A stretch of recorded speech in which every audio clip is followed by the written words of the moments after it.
thian lâu pi là ngày thu đất sân qua lâu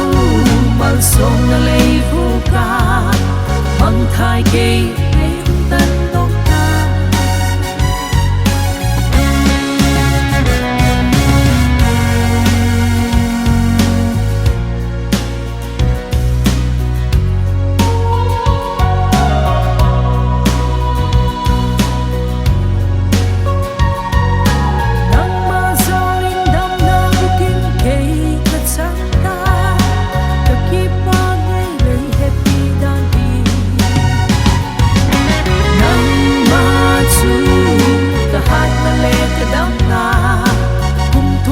thian lâu pi là ngày thu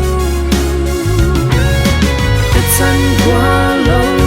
mal sông là lấy vô ca bằng thai cây tân tóc ta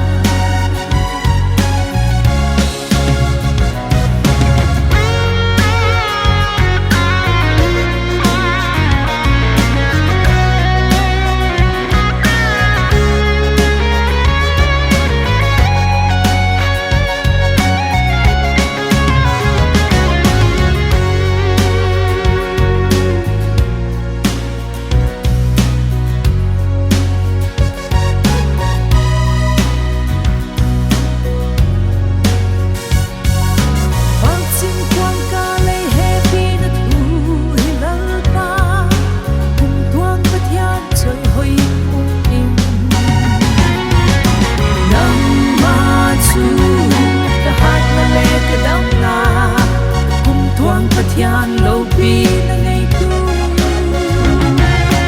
đất sân qua lâu mal sông là lấy vô ca bằng thai cây tân tóc ta nắng má chu